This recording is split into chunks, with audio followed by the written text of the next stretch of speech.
नमस्कार स्टूडेंट्स, मैं नटन भानु और आपका इस चैनल पर स्वागत है। दोस्तों, हम लोग history of Bihar lecture series में चल रहे हैं, जो कि इम्तियाज अहमद सर की किताब बिहार एक परिचय पर बेस्ड है। हमारा दायरा आप जानते होंगे कि बिहार के इर्द गिर्द ही घूमने वाला है, उससे बाहर की बातें यहाँ पर हम लोग नहीं करेंगे, जो हिस्ट्री का मेन लेक्चर है उसमें करेंगे। ठीक है, तो बिहार के रिस्पेक्ट में क्या क्या हुआ था, बिहार में क्या क्या हुआ था, वो हम लोग ज़्यादा यहाँ पर फोकस करते हुए चलेंगे। इसके अलावा भी इंफॉर्मेशन है, बट वो हम यहाँ इंक्लूड नहीं कर रहे हैं क्योंकि हमको बिहार के रिस्पेक्ट में ही पढ़ना है, राइट। तो आइए आज का टॉपिक शुरू करते हैं, दैट इज गुप्ता एम्पायर। तो होता क्या है कि somewhere around 4th century AD में, 4th सेंचुरी एडी जो कि आपका 300 से लेकर के 399 तक चलता है। तो ये जो काल है, starting of the 4th century BC में, एडी में क्या हुआ कि कुषाण का जो एम्पायर था वो कमज़ोर पड़ता चला गया। जब वो कमज़ोर पड़ने लग गया तो प्रयाग और बनारस के बीच में एक ऐसा डायनेस्टी था जो कि पावर में आता चला गया। ठीक है, उस डायनेस्टी का नाम है गुप्त डायनेस्टी, राइट। तो इसके बारे में आप ये देख सकते हैं कि प्रयाग और बनारस के समवेयर यहाँ ये लोग रहते थे, कौशाम्बी के आसपास। और ये लोग फ्यूडल लॉर्ड्स हुआ करते थे, किसके? कुषाण के ये लोग फ्यूडल लॉर्ड्स हुआ करते थे।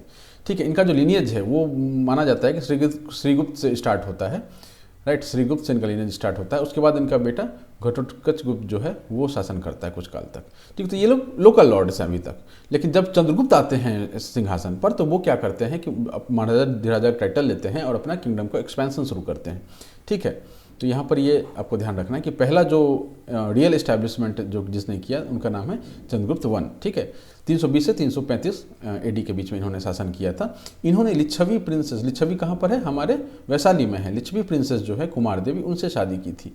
अब आपको कमेंट में बताना है कि लिच्छवी प्रिंसेस से किसने और शादी किया था और उनका नाम क्या था प्रिंसेस का, राइट। और उनका बेटा का भी नाम बता दें तो और बेहतर है। ठीक है, तो दूसरी बार लिच्छवी प्रिंसेस का यहाँ पर यह जिक्र आ रहा है कि जिसे किसी ने शादी की है और मैट्रिमोनियल अलायंस के थ्रू अपना कंट्रोल बिहार पे स्टैब्लिश किया है, राइट। नेक्स्ट पॉइंट, इन्होंने क्या किया? महाराजा धीराज का टाइटल लिया। ठीक है, महाराजा धीराज का टाइटल लिया। कहाँ पर लिया? पाटलिपुत्र में लिया। दिस इज इंपॉर्टेंट क्योंकि हम लोग बिहार के रिस्पेक्ट में पढ़ रहे हैं। तो महाराजा धीराजा का टाइटल लेते हैं चंद्रगुप्त जो वन है वो पाटलिपुत्र में 320 CE में। डेट इज नॉट इंपॉर्टेंट, लेकिन एक दिमाग में पिक्चर होना चाहिए कि कब ये हुआ था, राइट। और इन्होंने क्या किया? इसी के साथ गुप्त संवत का शुरुआत किया। तो इंपॉर्टेंट क्वेश्चंस क्या क्या हो सकते हैं यहाँ पर? ठीक है, तो पहला इंपॉर्टेंट क्वेश्चन तो यही हो जाता है कि इन्होंने चंद्रगुप्त वन ने कुमार देवी से शादी किया जो कि एक लिच्छवी प्रिंसेस थी। This is important. Second point is महाराजा धीराज का टाइटल पाटलिपुत्र में किसने लिया था? चंद्रगुप्त वन ने लिया था। और गुप्त संवत का शुरुआत किसने किया था? तो चंद्रगुप्त वन ने ही शुरुआत किया था। ऑल्दो ये इतना प्रचलित नहीं है, मैंने एक बार सर्च भी किया था इस पर कि गुप्त संवत कहीं चलता है या नहीं चलता। नहीं, आज के डेट में नहीं चलता है। आज के डेट में विक्रम संवत और शक संवत ये दो मेजर संवत ही चलते हैं। बाकी लोकल होंगे, मतलब इंडिया के बहुत सारा रीजन है, बहुत ज़्यादा डाइवर्सिटी है, तो हर जगह का कुछ ना कुछ अपना कुछ कैलेंडर सिस्टम होगा। बट मेजरली ये लोग ज़्यादा बड़े एरिया में नहीं हैं। विक्रम संवत जो मोस्टली नॉर्थन इंडिया में फॉलो किया जाता है। ठीक है, तो इन्होंने एक्सपेंशन का काम शुरू कर दिया था। चंद्रगुप्त वन सिंहासन में बैठते हैं, महाराजा धीराजा का टाइटल लेते हैं और एक्सपेंशन का काम शुरू कर देते हैं और इनकी मृत्यु हो जाती है। तो इसके बाद आते हैं इनके पुत्र जो हैं वो कौन है? समुद्रगुप्त। तो समुद्रगुप्त जो है वो उनका एक्सपेंशन का काम था अपने पिता का, उसको आगे बढ़ाते हैं। इन्होंने mostly whole of the Indian subcontinent पे कैप्चर कर लिया था, कब्जा कर लिया था, सब पर इनका शासन था, एक्सेप्ट फ्यू स्टेट्स जो कि गुजरात सौराष्ट्र का जो एरिया है, मालवा का जो एरिया है, उसको छोड़ करके इन्होंने ऑलमोस्ट पूरे इंडियन सब कॉन्टिनेंट पे डायरेक्ट या इनडायरेक्ट रूल इस्टेब्लिश कर लिया था। डायरेक्ट रूल क्या होता है? डायरेक्ट रूल होता है कि सीधा उसको कैप्चर किया और अपने शासन का अधीन कर लिया। ठीक है, और इनडायरेक्ट रूल क्या होता है कि मैंने आपको हरा दिया है, आप ही शासन कीजिए, आप हमको बस पैसा देते रहिए। ठीक है, तो दोनों तरह का इन्होंने शासन अपनाया समुद्रगुप्त ने। ठीक है, इनको क्या बोला जाता है? नेपोलियन ऑफ भारत बोला जाता है। ठीक है, तो पहला इंपॉर्टेंट सवाल तो यहीं से बन जाता है कि समुद्रगुप्त को नेपोलियन ऑफ भारत बोला जाता है। ठीक है, ये विडंबना ही है कि जो इसको मैंने इनको जो ये टाइटल देने वाले थे वो नेपोलियन को पहले से जानते थे और समुद्रगुप्त को बाद में इन्होंने जाना, तो इसलिए उन्होंने नेपोलियन का इनको उपाधि दिया। But Napoleon was somewhere in 18th century. ठीक है, और ये जो हैं आपके 1st सेंचुरी में है। तो ऑल्दो नेपोलियन को बोलना चाहिए था समुद्रगुप्त ऑफ फ्रांस, बट उल्टा ही है यहाँ पर। चलिए, नेवरदलेस उन्होंने क्या किया? अपने एम्पायर को एक्सपैंड किया होल इंडियन सब कॉन्टिनेंट में, यह मैंने आपको बता दिया है। ठीक है, और इस चीज़ का जो डिटेल है वो हमको कहाँ मिलता है? हरिसेन का प्रयाग प्रशस्ति में। This is important. पहला तो आपको ये नाम याद होना चाहिए, हरिसेन का।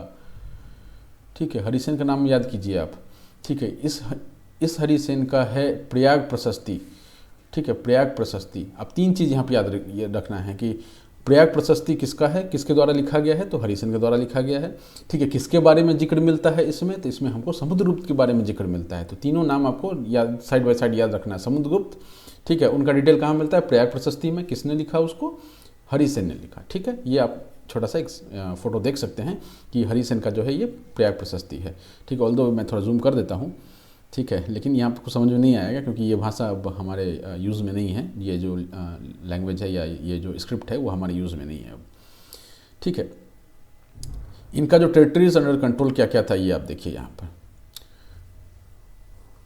ठीक है, तो ये पूरा आप देख सकते हैं जो पूरा एरिया देख रहे हैं ना, ये वाला पोर्शन छोड़ करके ये जो पोर्शन है ना, ये पोर्शन छोड़ करके यहाँ पर शकों का राज था। ठीक है, शकाज का यहाँ पर राज था और बाकी सारा इनके कंट्रोल में था। ये पूरा इनके कंट्रोल में था, कुछ डायरेक्ट कुछ इनडायरेक्ट कंट्रोल में था। ठीक है, वकाटकाज भी इनके ही कंट्रोल में था बट इनडायरेक्ट रूल वहाँ पर था। ठीक है, चलिए कौन कौन सा एरिया इनके कंट्रोल में नहीं था, वो कश्मीर इनके कंट्रोल में नहीं था, वेस्टर्न पंजाब इनके कंट्रोल में नहीं था, सिंध, राजस्थान, गुजरात, ये सब इनके कंट्रोल में था। तो गुजरात में तो शक थे, शकास। ठीक है, इसमें तो कोई डाउट ही नहीं है। ठीक है, सिंध की बात की जाए तो सिंध में वेस्टर्न पंजाब और कश्मीर, ये जो आपका देख रहे होंगे ना, ये वाला पोर्शन ये इनके कंट्रोल में नहीं था। ठीक है, इंडो ग्रीस के कंट्रोल में रहा होगा या जो भी वहाँ पर शासन कर रहे होंगे उनका कंट्रोल में रहा होगा, बट मोटा मोटा समुद्रगुप्त साहब के कंट्रोल में whole of the subcontinent था। तो आप ये थोड़ा याद रखेंगे कि ये वाला जो पोर्शन है, वेस्टर्न वाला जो पोर्शन है, सिंध, वेस्टर्न पंजाब, राजस्थान, ये सब इनके कंट्रोल में नहीं था और गुजरात इनके कंट्रोल में नहीं था। ठीक है, next point, the large territorial empire of Guptas can be attributed to military victory. क्या कारण था कि गुप्ताज जीतते चले गए, उनका मिलिट्री विक्ट्री था। ठीक है, पॉलिटिकल डोमिनेंस था and the arrangement made with the subdued ruler. जिनको ये हराते थे ना उनकी ज़्यादा बेइज्जती नहीं करते थे, उनको मतलब सामने वाले को भी इतना इज्जत फील कराओ कि आपको इज्जत करता रहे। ठीक है, उनको ये बता दो कि हम तुमसे ज़्यादा ताकतवर हैं। ठीक है, you keep on paying me money. ठीक है, लेकिन उनको मतलब बेइज्जत नहीं करने का, राइट। चलिए, तो ये इनका कुछ कारण है। इसके बाद सिंहासन पर आते हैं चंद्रगुप्त टू। ठीक है, समुद्रगुप्त के बाद चंद्रगुप्त टू आते हैं, लेकिन एक यहाँ पर ये है मतलब नहीं लिखा हुआ है। ओके, लिखा हुआ है, चलिए I thought I missed it, but यहाँ लिखा हुआ है समुद्रगुप्त के बाद सक्सीडेड बाय रामगुप्त। ठीक है, रामगुप्त जो है समुद्रगुप्त को सक्सीड करते हैं। ठीक है, लेकिन उनको मार करके चंद्रगुप्त टू जो है वो थ्रोन को कैप्चर कर लेते हैं।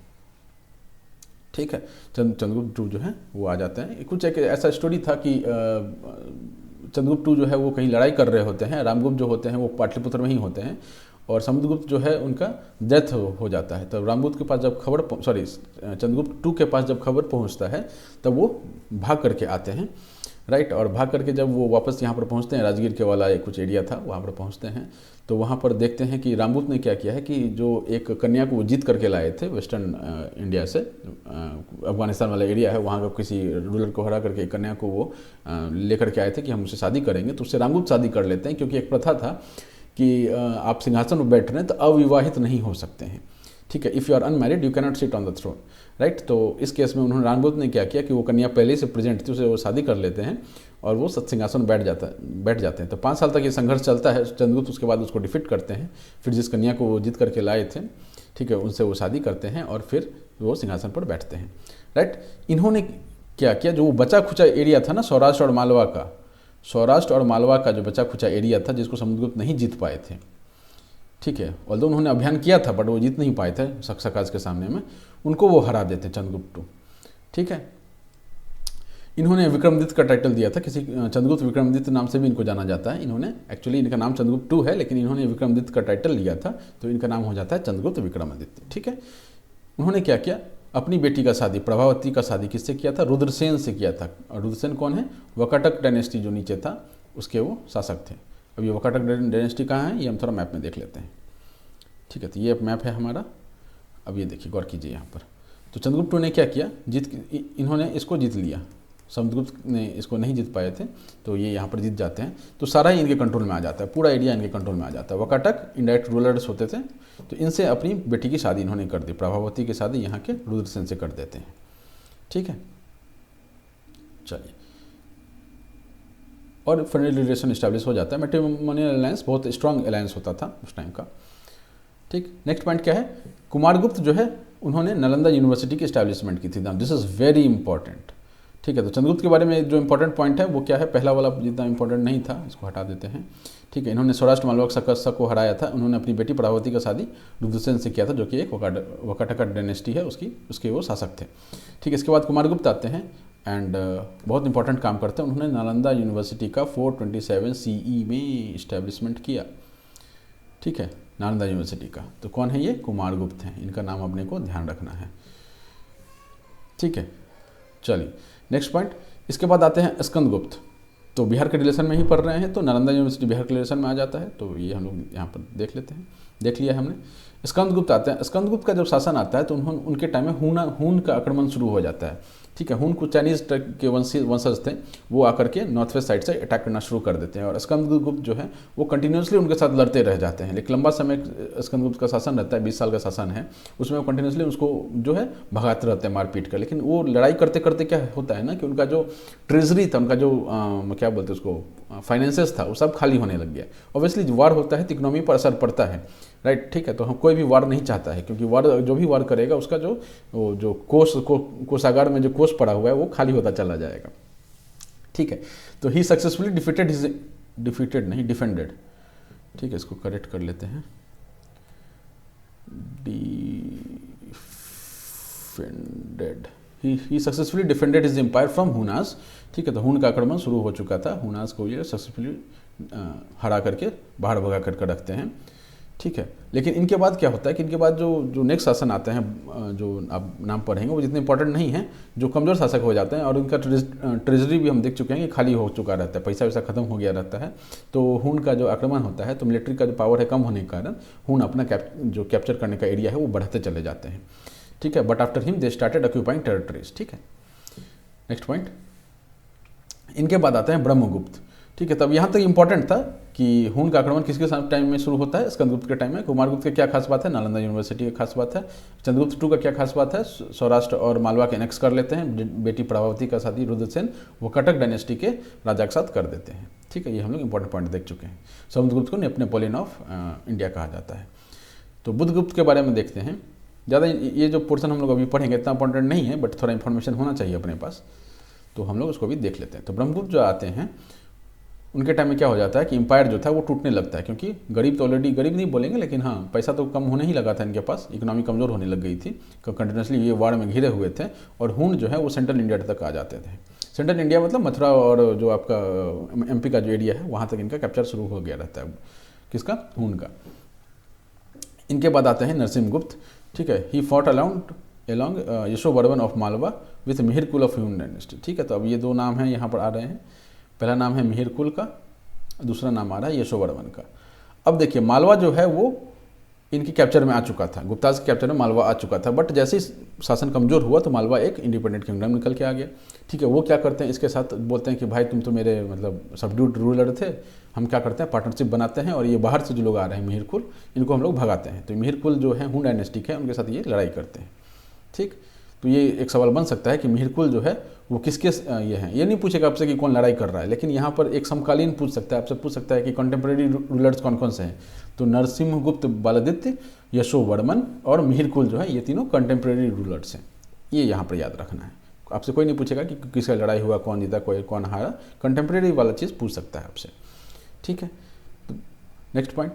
By the middle of the 6th century AD क्या होता है कि लेटर गुप्ता रूलर जो है continued their rule over Magadh, but eastern UP and some parts of Bihar was occupied by the Maukhari dynasty. ठीक है, तो यहाँ पर हम लोग देखेंगे थोड़ा मौखरी डायनेस्टी को थोड़ा डिटेल में आगे देखेंगे, बट यहाँ पर जो एक लाइन है वो हम पढ़ लेते हैं कि 6th century AD का मिडिल मतलब क्या हो गया, 550-560 के आसपास की बात है। इस समय क्या हो चुका है कि गुप्त साम्राज्य जो है वो सिकुड़ चुका है, पहले पूरे इंडिया में था, अब वो मगध के आसपास ही जो सिकुड़ के रह चुका है बस। ठीक है, इस समय क्या करते हैं कि यहाँ पर कुछ बिहार के कुछ एरिया में और ईस्टर्न यूपी का जो एरिया है वो किसके यहाँ कंट्रोल में चला जाता है, मौखरी कंट्रोल में चला जाता है। ठीक है, और जो हमारे गुप्ता रूलर हैं वो बिहार तक सीमित रह जाते हैं, मगध तक सीमित रह जाते हैं। ठीक, ये मौखरी जो है अर्लियर कहाँ थे, वेसल ऑफ गुप्ताज थे। इसको देखेंगे थोड़ा हम लोग। Even in Bengal the local rulers establish their own rule, ये भी हम लोग देखेंगे कि बंगाल में भी जो नया जो शासन है वो शुरू हो चुका था, वो भी कौन कौन थे वो भी थोड़ा बहुत हम लोग ये भी देख लेंगे। अब आ जाते हैं हम लोग इंपॉर्टेंट पॉइंट पर, गुप्ता एडमिनिस्ट्रेशन। ये दिस इज़ वेरी इंपॉर्टेंट, मतलब सवाल यहाँ से आएंगे। ठीक है, कहीं और से आए ना आए, यहाँ से आता है। पहला ये है पॉइंट कि इनका जो एडमिनिस्ट्रेशन का सिस्टम था वो डिसेंट्रलाइज्ड था। डिसेंट्रलाइज कहने का मतलब जैसे हमारा आज का सिस्टम है इंडिया में, सब एक इंडिया है, उसके अंदर डिफरेंट स्टेट्स हैं, उसके अपने चीफ मिनिस्टर्स हैं, गवर्नर्स हैं, उसके अपने काउंसिल ऑफ मिनिस्टर्स हैं जो कि लोकल शासन करते हैं और इंडिया ओवरऑल उन पर कंट्रोल रखता है। ठीक है, तो ऐसे डिसेंट्रलाइज सिस्टम जो है वो किसका था? गुप्ता रूलर का था। Now there is a line, unlike modern empire, modern empire में क्या था कि सेंट्रलाइज कंट्रोल था, सारा पावर किंग के हाथ में था, तुम्हारे नीचे किसी के पास कोई पावर नहीं था। यहाँ पर क्या था कि हमारे पास पावर है, हम तुम पे चेक रखेंगे, बट तुम अपने आंगन में मतलब अपने घर में लोग जैसे आज़ाद होते हैं ना, वैसे ही अपने अपने प्रोविंस में तुम लोग आज़ाद हो, ऐसा कुछ शासन वहाँ पर व्यवस्था चल रहा था। द सबड्यूड रूलर, सबड्यूड मतलब जो जिनको हरा करके अपने अंदर कर लिया है, the subdued rulers and samants, subdued ruler and samants role was important in administration। क्यों इंपॉर्टेंट था? क्योंकि इन्होंने इनको छूट दे रखी थी कि आप जैसे शासन करना चाहते हैं अपने एरिया में वैसे शासन कीजिए, ठीक है, बस हमको थोड़ा थोड़ा पैसा देते रहिए, ठीक है, और हमारे साथ बने रहिए, right. They were powerful. Now who were powerful? Subdued ruler सामंत जो है वो पावरफुल हुआ करते थे and had complete freedom of self governance. ठीक है, तो ये डिसेंट्रलाइज्ड सिस्टम का ये सबसे खास बात है कि जो लोकल सेल्फ गवर्नेंस है उसको आपने कंप्लीट कंट्रोल दे दिया है कि आप अपने आप में ऑपरेट कीजिए, हम उसमें छेड़खानी नहीं करेंगे, हम उसमें हाथ नहीं घुसाएंगे, ठीक है। Hence as soon as the control central होना चाहिए, CNTRAL होना चाहिए, ठीक है, central control weakened, they declared themselves free. जैसे ही देखा कि भाई जो राजा है वो कमजोर हो गया है तो बोले भाई हम तुम्हारे अंदर नहीं रहेंगे, हम खुद ही राजा हैं, ठीक है। ये चीज़ मुगल टूटने के टाइम में भी हुआ था। जब मुगल टूटता है तब बंगाल वाले नवाब बोलते हैं कि भाई हम जो हैं खुद ही राजा हैं, निजाम बोलता है हम खुद ही राजा हैं, अवध वाला बोलता है हम खुद ही राजा हैं, लो भैया, ठीक है, सब खुद ही राजा हो गए थे। तो वो लोग जब समय आएगा तब देखेंगे, फिलहाल आप यहाँ पर देखिए कि जैसे ही सेंट्रल कंट्रोल वीकेंड होता है, जो लोकल सामान थे या जो आपके सबड्यूड रूलर्स थे वो पावरफुल थे और वो अपना शासन, इंडिपेंडेंट शासन इस्टेब्लिश कर लेते हैं, ठीक है। अब इस चीज़ को कंट्रोल करने के लिए जो राजा होते थे, जो वो गुप्ता रूलर थे, वो क्या करते थे? टाइटल लेते थे कि भाई हम तुम्हारे पापा हैं, ऊपर वाले हैं, ठीक है ना। तो वो चीज़ बताने के लिए वो क्या करते थे? टाइटल लेते थे, और टाइटल क्या था? परम भट्टरक, ठीक है, परम भट्टरक और महाराजा धीराज, ठीक है। तुम महाराजा हो, हम महाराजा धीराज हैं, मतलब हम राजाओं के राजा हैं। महाराजा धीराज मतलब राजाओं के राजा हैं, ठीक है। तो ये दो टाइटल्स लेते थे। दिस इज इंपॉर्टेंट कि ये टाइटल जो है वो कौन लेता था।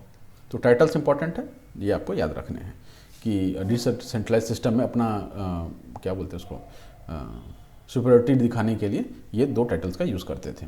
अमात्य ऐसा पता है आपको कि प्राइम मिनिस्टर होते थे, ठीक है, prime minister to support the king in central administration में वो सपोर्ट करते थे, ठीक है। इसके बाद क्या है कि जो देश है, देश या फिर आप ऐसा बोलिए, देश नहीं बोलेंगे इसको, जो उनका एम्पायर था, एम्पायर के अंडर में जो प्रोविंस था उसको भुक्ति बोलते थे, ठीक है, भुक्ति या फिर देश बोलते थे, ठीक है। तो देश वर्ड नहीं पूछा जाएगा, आपसे पूछ सकते हैं बट फिर भी आपको मेन याद क्या रखना है? भुक्ति रखना है, ठीक है। इस भुक्ति का हेड कौन था? भोक्ता था, ठीक है। तो एम्पायर के अंडर में जो एम्पायर जो है वो प्रोविंसेस में बटा हुआ, दैट इज भुक्ति, ठीक है। तो सारे भुक्ति थे, सबका भुक्ति का हेड था भोक्ता, राइट। अब उस प्रोविंस के अंडर में क्या था कि डिस्ट्रिक्ट होता है, किसी भी राज्य के अंदर में क्या होता है? डिस्ट्रिक्ट होता है। तो डिस्ट्रिक्ट के कॉरस्पॉन्डिंग क्या टर्म था उस समय? विश्य, ठीक है, विश्य। और उसके हेड कौन थे? विश्यपति, ठीक है। तो थोड़ा यहाँ पर मैं ठीक से बना देता हूँ, याद रहे, है ना। भुक्ति का भोक्ता, विश्य का विश्यपति, ठीक है। तो ये मान लीजिए एक एम्पायर है, ठीक है। इसको हम क्या करते हैं? चार भाग में बांट देते हैं, ठीक है। इसके अंदर भी हम दो भाग में बांट देते हैं। तो ये जो चार भाग में हमने बांटे इसको अलग रंग से रख लेते हैं ना, अरे मोटा ज़्यादा है, ठीक है। तो ये जो है ये मान लेते हैं क्या है? हमारा भुक्ति है, ये मान लेते हैं ये वाला है, ठीक है। और ये वाला क्या है? ये जो ये पोर्शन है और ये पोर्शन है, ये इसके अंदर है, ये क्या है? विश्यपति है। तो प्रोविंसेस जो हमारा स्टेट है उस समय भुक्ति होता था, उसका हेड गवर्नर होता है आज के डेट में, उस समय भोक्ता होता था, भुक्ति का भोक्ता, विश्य का विश्यपति, ठीक है। इतना अपने को ध्यान रखना है। अब इन चीज़ों के बारे में कहीं से तो हमको इन्फॉर्मेशन मिलता होगा, तो इन चीज़ों के बारे में जो इन्फॉर्मेशन मिलता है that is from Narad Smriti. This is important कि ये जो नारद स्मृति टेक्स्ट है वो हमको किसके बारे में बताता है, ठीक है। ये हमको बताता है कि गुप्ता जो एडमिनिस्ट्रेशन है वो कैसे चलता था, टैक्स सिस्टम क्या था उस टाइम में। तो नारद स्मृति की बात जो है आपको गुप्ता से रिलेट करना है आपको। ठीक है, gives account of taxation and revenue system. ठीक है, टैक्सेशन सिस्टम क्या था, रेवेन्यू सिस्टम क्या था, ये आपको जो अकाउंट है वह यहाँ से मिलता है, राइट।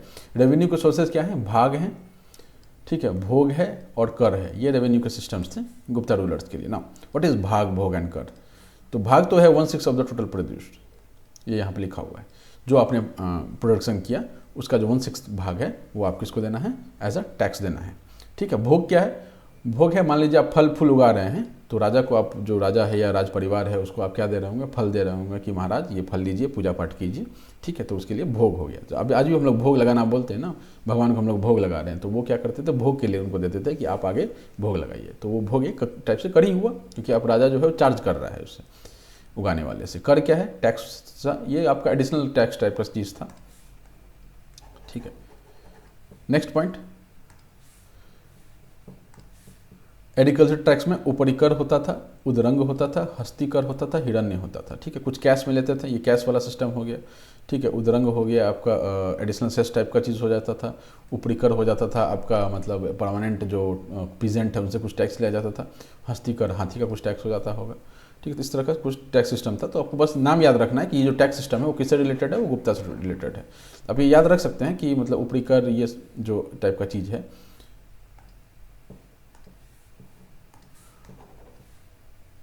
ये जो नेमिंग है वो किससे रिलेटेड है, ये सारा नेमिंग जो है आपका गुप्त साम्राज्य से रिलेटेड है। ठीक है, दिस इज इम्पॉर्टेंट। तो ये वाला इंपॉर्टेंट सेक्शन था, इतना ही दिया हुआ है नोट्स मैंने किताब में, तो इतना ही मैंने डाला है। इतने ही नहीं है, इससे ज़्यादा है, लेकिन हम लोग अभी थोड़ा अपना दायरा कम करके पढ़ रहे हैं, इसलिए जल्दी ये कवर होता जा रहा है। नहीं तो गुप्त साम्राज्य अपने आप में एक बहुत बड़ा टॉपिक है।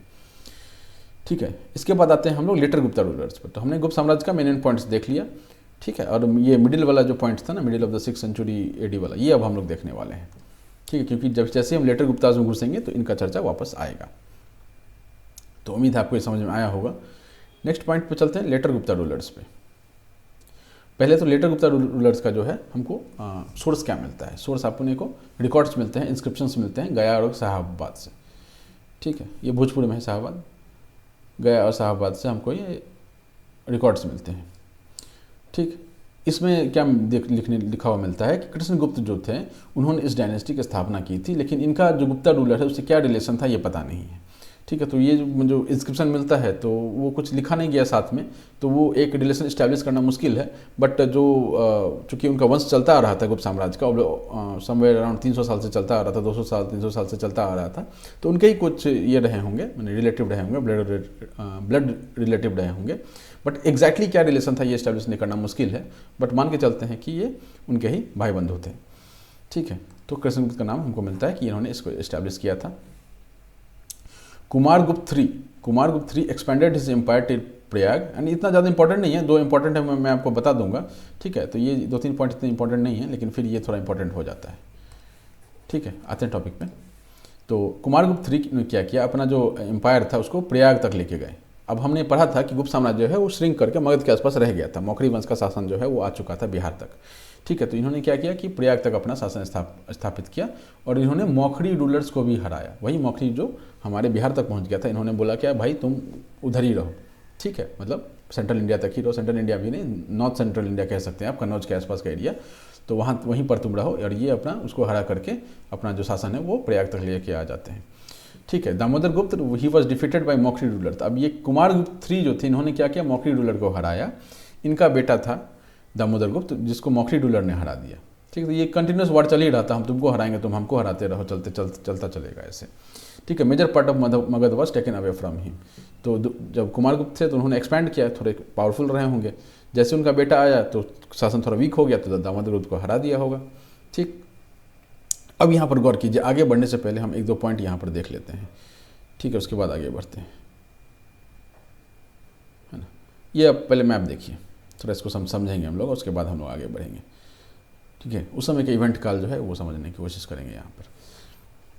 ना मौखरीज कौन है, ये जो कन्नौज है, ये आपका दिल्ली है, मथुरा है ना, यहाँ पर दिल्ली है। ठीक है, दिल्ली अभी ज़्यादा पिक्चर में नहीं आया है। ठीक है, ये दिल्ली वाला अपना एरिया है। इसके इधर कन्नौज पड़ता है, तो कन्नौज के आसपास का जो अयोध्या के आसपास का एरिया है ये मौखरीज कंट्रोल में था। ठीक है, और इधर जो है ये पुष्यभूति से कंट्रोल में था। ये सिंध विंध वाला एरिया सब जो है पुष्यभूति से कंट्रोल में था। ठीक, ये पुष्यभूतिस के ही जो रूलर हैं उसमें एक हर्षवर्धन का नाम आता है, आगे हम लोग देखेंगे उनका नाम। ठीक है, वो बहुत इंपॉर्टेंट रूलर थे और लास्ट रूलर थे जिन्होंने एक लंबा समय तक शासन किया और सबको कंट्रोल में रखा, चीज़ों को कंट्रोल में रखा। लेटर गुप्ता जो है वो आपका यही आपको मैंने बताया था, प्रयाग वैग तक इनका शासन चल रहा था। ठीक है, यहाँ पर जो है आपके गौड़ वंश आ जाते हैं। ठीक है, तो ये चारों नाम इंपॉर्टेंट है यहाँ पर। मालवा में भी कुछ चालुक्यास का नाम दिया हुआ है, ऐसे शासन चल रहा था। राइट, तो पुष्यभूतिस है, पुष्यभूतिस में एक राजा हुए, उनका नाम था प्रभाकर वर्मन। ठीक है, नाम लिखते हैं छोटा ही में, प्रभाकर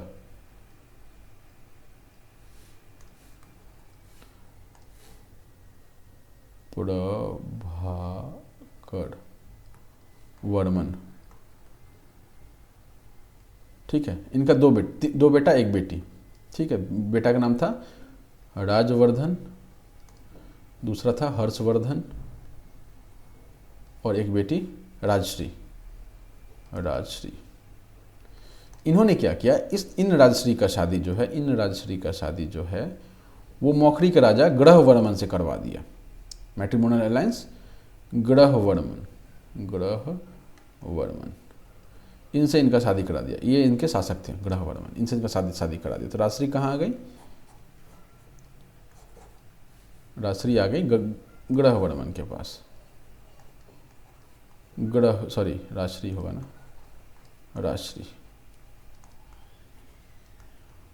राजश्री की शादी होगी ग्रहवर्मन जी से। ठीक, तब सब कुछ सही चल रहा था। तो यहाँ पर एक राजा हुए देवगुप्त। इन्होंने यहाँ पर एक जो गौड़ वंश था उसके राजा हुए शशांक। ठीक है, देवगुप्त ही है।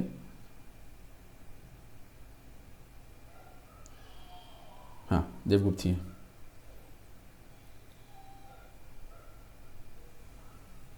अब थोड़ा इसको हम लोग डिटेल में देखते हैं।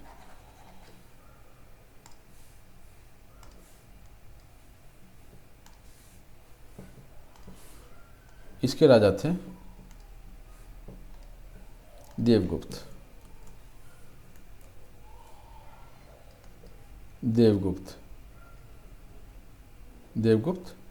और यहाँ पर कौन था, गौड़ वंश, गौड़ के राजा थे, गौड़ डायनेस्टी था, इसके राजा थे शशांक। ठीक है, तो इन दोनों का पैक्ट हो जाता है। ये देवगुप्त और शशांक जो है ये पैक्ट बना लेते हैं। ठीक है, एनडी अलायंस की तरह या यूपी अलायंस की तरह।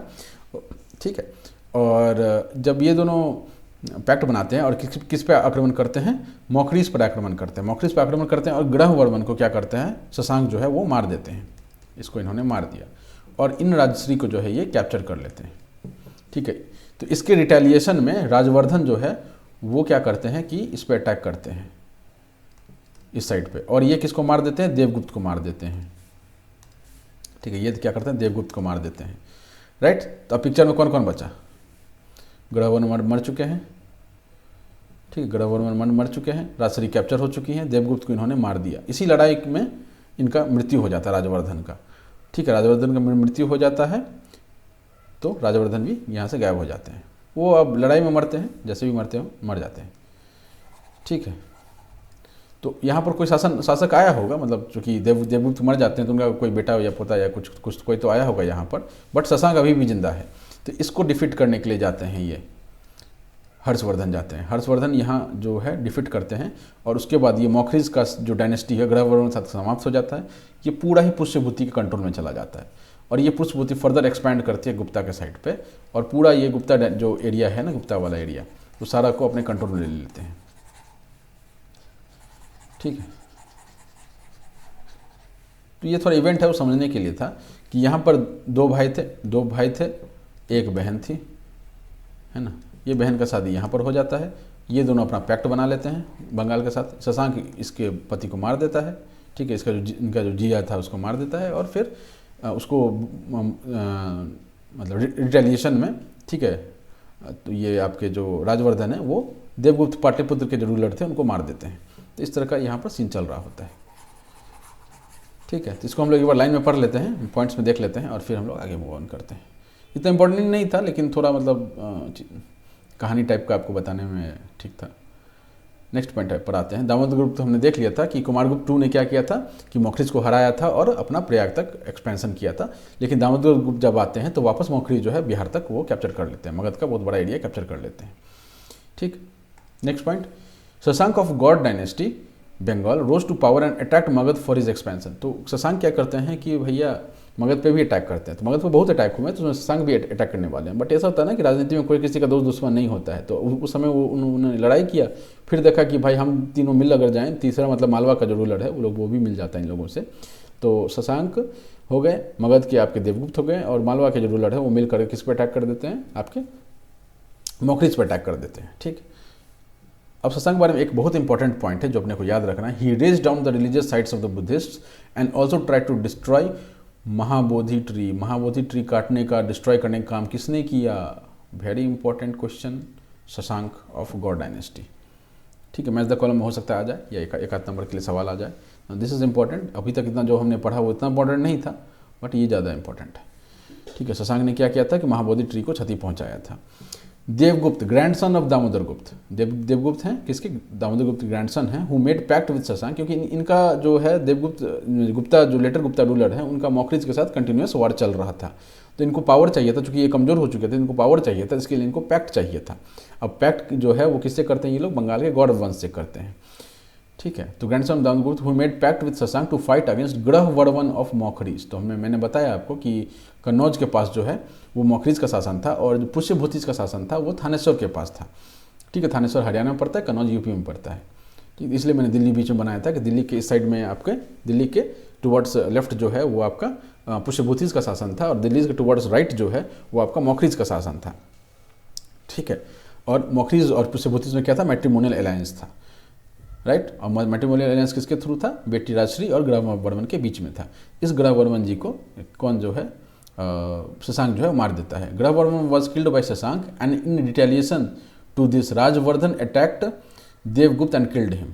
ठीक है, तो ग्रहवर्मन शशांक जो है ग्रहवर्मन को मारा, और उस ग्रहवर्मन का जो साला था दैट इज राजवर्धन, उन्होंने क्या किया? देवगुप्त को मार दिया। ठीक है, तो मारा काटा चल रहा था उस टाइम पे। कुछ और पॉइंट्स हैं वो देख लेते हैं। इन 7th century AD Harshvardhan started ruling, and ये समय अराउंड 605 के आसपास रख लीजिएगा समय है, 605 AD का समय है। Harshvardhan started ruling and captured a vast part of Bihar. अब क्या है कि हर्षवर्धन को मौखरीज का जो एरिया था वो सीधा मिल जाता है, क्योंकि वहाँ पर कोई उनका ये एयर नहीं था, मतलब उनका कोई उत्तराधिकारी नहीं था। उत्तराधिकारी नहीं होने के कारण हर्षवर्धन क्या करते हैं कि पुष्यभूति और मौखरी का जो एक किंगडम था, दिल्ली के लेफ्ट और दिल्ली के राइट वाला, दोनों को मिला करके बना लेते हैं। उनके पास काफ़ी पावर आ जाता है, उस पावर का यूज़ करके वो एक्सपेंशन शुरू करते हैं। एक्सपेंशन में क्या करते हैं? वो बिहार तक ले जाते हैं एक्सपेंशन के लिए। ठीक है, Harshvardhan started ruling and captured a vast part of Bihar. ठीक है, ही मेड माधव गुप्त, now this is important, Bihar के रिस्पेक्ट में ये इंपॉर्टेंट है नाम। इन्होंने क्या किया कि जैसे मैंने आपको बताया कि पॉलिटिक्स में कोई ना दुश्मन होता है ना दोस्त होता है, तो इनका कोई पिताजी या दादाजी रहे होंगे वो देवगुप्त, जिसको उनके बड़े भाई ने मार दिया था, राजवर्धन ने मार दिया था। But still when he reach there, तो जब उनको कंट्रोल में कर लेते हैं तब देखते हैं कि माधव गुप्त जो है वो दिमाग वाला आदमी है ना, तो उसको वहाँ का शासक बना दो। तो व्हाट ही डिड वाज कि उसको वहाँ रिप्रेजेंटेटिव बना दिया मगध में अपना। ठीक है, उनको जो लोकल पावर है वो दे दिया माधव गुप्त को कि आप जो है वो शशांक को चेक रखिए। ठीक है, शशांक के साथ आपको मिलना नहीं है, आप मेरे कंट्रोल में हैं, आप मेरे सबड्यूड रूलर हैं, और आप बिहार में शासन कीजिए, मगध में शासन कीजिए, और वहाँ से कोई भी एडवांस होता है शशांक का, गौड़ डायनेस्टी का, तो आपको वो चेक करना है, हमारे तक बात नहीं पहुँचना चाहिए। आपको जो पावर मिलिट्री वगैरह चाहिए आप ले लो, आपको उनको फाइट करके आपको दूर रखना है उनको। ठीक है, लेकिन इनका डेथ समवेयर अराउंड 640 या 650 के आसपास इनका डेथ हो जाता है हर्षवर्धन का। And post Harshvardhan's death there was anarchy in Bihar. ठीक है, फिर से एक बार जो एनार्की है वो वहाँ पर फैल जाता है। कोई ढंग का शासक नहीं है, कोई इतना एबल लीडर नहीं है। पैसा है तो होता क्या है ना कि एक होता है कि आप मतलब एम्बिशियस होते हैं, और एक होता है कि आपके पास पैसा है तो आप उसी में घुसे हुए हैं। लाइक अकबर जो था he was very strong ruler, but उसके बाद जो दो रूलर आए, शाहजहाँ एंड जहांगीर एंड शाहजहाँ, दोनों ही जो है वो नशे में ही धुत रहते थे। ठीक है, चलिए आते हैं अगले नेक्स्ट पॉइंट पे। तो हर्षवर्धन की डेथ हो जाता है somewhere in 650 AD, middle of the 7th century जो है हर्षवर्धन का डेथ हो जाता है। उनकी मृत्यु के बाद जो है बिहार में एनार्की फैल जाता है, बिहार में अराजकता फैल जाता है। ठीक, एक पॉइंट यहाँ पर मिलता है कि अर्जुन कोई लोकल लीडर होते थे बिहार में, इन्होंने क्या किया था कि चाइनीज़ ट्रैवलर को हार्म किया था ना। ये सब जो इन्फॉर्मेशन है ये आपको जनरल हिस्ट्री में नहीं मिलेगा, ये सब इन्फॉर्मेशन आपको बिहार के रिस्पेक्ट में जब पढ़ेंगे तभी आपको मिलेगा, ठीक है। तो ये इंपॉर्टेंट हो जाता है बिहार के रिस्पेक्ट में कि अर्जुन नाम के एक लोकल लॉर्ड थे जिन्होंने चाइनीज़ ट्रैवलर को परेशान किया था या हार्म किया था। This led to retaliation from combined rulers of Tibet and Nepal. Tibet और नेपाल के जो रूलर हैं उन्होंने कंबाइन किया और वो लड़ना शुरू कर दिए, किस पे, अटैक कर दिए बिहार पे। और पॉसिबली कुछ समय के लिए बिहार जो है वो तिब्बत के भी रूल में रहा था ना। अब ये सोच से पर है, अगर आपको ये पढ़ने के लिए ना मिले तो दिमाग में भी नहीं आएगा भाई तिब्बत हिमालय क्रॉस करके कैसे बिहार पर राज कर सकता है, बट ये एक्चुअली यहाँ पर लिखा हुआ है, तो आपको ध्यान में रखना है कि अर्जुन नाम के कोई थे जिन्होंने चाइनीज ट्रैवलर को परेशान किया या मारा पीटा होगा, ठीक है। जब वो अपने घर पहुँचे होंगे नेपाल तिब्बत तो उन्होंने बताया होगा, तो वहाँ के राजा जो है दोनों मिल करके, नेपाल और तिब्बत के राजा मिल करके बिहार पर अटैक कर देते हैं, ठीक है। This was ended by Aditya Sen son of Madhavgupta. अब ये माधवगुप्त कौन है, जो लोकल रिप्रेजेंटेटिव थे, माधवगुप्त जो थे हर्षवर्धन के लोकल रिप्रेजेंटेटिव मगध में थे, उनका बेटा था कौन, आदित्य सेन, ठीक है। तो उन्होंने क्या किया, इस चीज़ को अंत किया, तिब्बत को वाले को बोला कि भाई तू वापस जा, तुम्हारा यहाँ काम नहीं है, नहीं तो पिटेगा यहाँ से, है ना। नेक्स्ट पॉइंट आता है Aditya Sen. He ascended the throne as sovereign ruler, ठीक है। सोवरेन रूलर कहने का मतलब अब हर्षवर्धन का डेथ हो चुका है, जैसे ही बड़े रूलर का डेथ होता है तो उसका एम्पायर जो है वो टूटता है, ठीक है। तो यहाँ से वापस से जो मगध है वो टूट करके अलग हो गया और as a independent sovereign ruler Aditya Sen ascend करते हैं मगध के थ्रोन पे, ठीक है। और उन्होंने अपने रॉयल टाइटल्स लिया, रॉयल टाइटल्स वही महाराजा धीराज टाइप का जो है उन्होंने लिया, और अश्वमेध यज्ञ किया, ठीक है। इतना इंपॉर्टेंट नहीं है बट ध्यान रखना है कि लेटर गुप्ता रूलर में आदित्य सेन जो है वो सोवरेन रूलर के तौर पे असेंड करते हैं थ्रोन पे। His rule extended from eastern Kannauj to Bengal. ना ईस्टर्न कन्नौज कहाँ है, समवेयर अराउंड कानपुर, कानपुर से लेकर के बंगाल तक उनका शासन था, ठीक है। And the downfall of this dynasty started after his death. जैसे उनकी मृत्यु हो जाती है जो बचा खुचा पावर था वो भी खत्म होने लग जाता है। इन्होंने एक्सपेंशन किया, आदित्य सेन आए, महाराजा धीराज का टाइटल लिया, एक्सपेंशन शुरू किया, वहाँ तक कानपुर तक गए और इधर बंगाल तक चले गए, ढाका होका तक चले गए होंगे। लेकिन जैसे इनका डेथ होता है कि वापस से कमजोर शासक आता है और वो सब कुछ नष्ट हो जाता है। जीवित गुप्त was the last ruler of this dynasty. तो इनका नाम इंपॉर्टेंट हो जाता है क्योंकि ये लास्ट है, कोई अचीवमेंट नहीं है इनका, बट ये लास्ट रूलर है इसलिए ये इनका नाम इंपॉर्टेंट हो जाता है, ठीक, last ruler of this dynasty, ठीक है। एनार्की इन बिहार, ठीक है, वाशवाट ऑफ बिहार, ये सब ठीक है। चाइनीज ट्रैवलर, ठीक है। तिब्बत रूल कुछ समय के लिए था, आदित्य सेन ने इसको एंड किया था, ठीक है। तो आदित्य सेन का नाम में क्या इंपॉर्टेंट है कि नाम में इंपॉर्टेंट है कि इन्होंने तिब्बत का जो शासन बिहार पे आ चुका था उसको उन्होंने खदेड़ करके बाहर कर दिया, ठीक है। जीवित गुप्त लास्ट रूलर थे, इनको किसने मारा, यशोवर्मन ऑफ कन्नौज, ठीक है। 725 AD में यशोवर्मन जो है कन्नौज के, ठीक है, इन्होंने इसको मार करके भगा दिया। और उसके साथ गुप्त साम्राज्य का जो भी बचा खुचा पावर था या बचे खुचे लोग थे सबको मार पीट के कर दिया। जो भी वीडियो देख रहे हो, जिनको किन्हीं के पास अगर कोई रिकॉर्ड हो कि भाई हमारे पूर्वज ही गुप्त साम्राज्य के शासक थे तो प्लीज़ कमेंट में बताइए, ठीक है, लोगों को पता चले कि आपके कोई पूर्वज थे जो हमारे यहाँ पे शासन किया करते थे, ठीक है। तो समवेयर अराउंड हम लोग कहाँ पहुँच चुके हैं, 700 AD के आसपास पहुँच चुके हैं, 700 AD के आसपास का समय है, यहाँ पर हम लोग पहुँच चुके हैं, ठीक, राइट।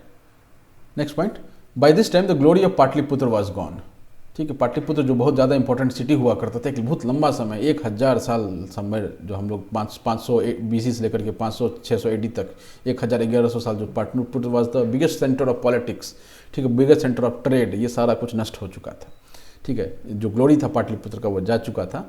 ह्यूनसैंग जो है चाइनीज ट्रैवलर हैं जो हर्षवर्धन के टाइम में आए थे, ठीक है। ह्यूनसैंग कौन है, जो चाइनीज ट्रैवलर है हर्षवर्धन के टाइम में आए थे। कब आए थे, 635 CE में ये पाटलिपुत्र विजिट करते हैं, ठीक। He said that Pataliputra was not the main city in northern India. Kannauj जो है वो मेन सिटी बन चुका है।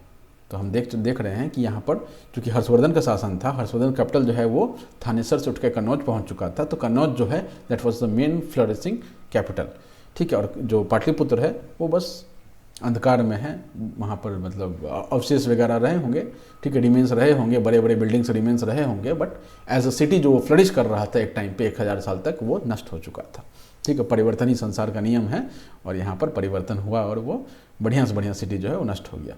For next few centuries Pataliputra was Pataliputra was नहीं होगा, Pataliputra remained in deserted state. ठीक है, पाटलिपुत्र जो है वो डेजर्टेड स्टेट में रहा, कोई भी वहाँ पर ध्यान देने के लिए नहीं गया क्योंकि शासन जो है वो वहाँ से मूव कर चुका था। ठीक है, इसके बाद जब हम लोग कहाँ पहुँच चुके हैं, ये थोड़ा थोड़ा मेडिवल का अब यहाँ से शुरुआत होना शुरू हो जाएगा। ठीक है, तो थोड़ा थोड़ा मेडिवल के जैसे ही शुरुआत होगा तो यहाँ पर हम देखेंगे कि नेक्स्ट वीडियो में कि ट्राईपार्टाइट फाइट्स होता था, ट्राईपार्टाइट फाइट होता है किसके लिए, कन्नौज की ज़मीन के लिए। तो कन्नौज क्या है, कन्नौज यहाँ पर है, मान लेते हैं कन्नौज, यहाँ पर बंगाल है, यहाँ बंगाल है, यहाँ पर आपके पाल्स आएंगे। ठीक है, पाल आएंगे यहाँ पर। ठीक है, यहाँ पर प्रतिहार होंगे, पाल प्रतिहार और नीचे में होंगे आपके चालुक्य, सॉरी राष्ट्रकूट, नॉट चालुक्य, राष्ट्रकूट।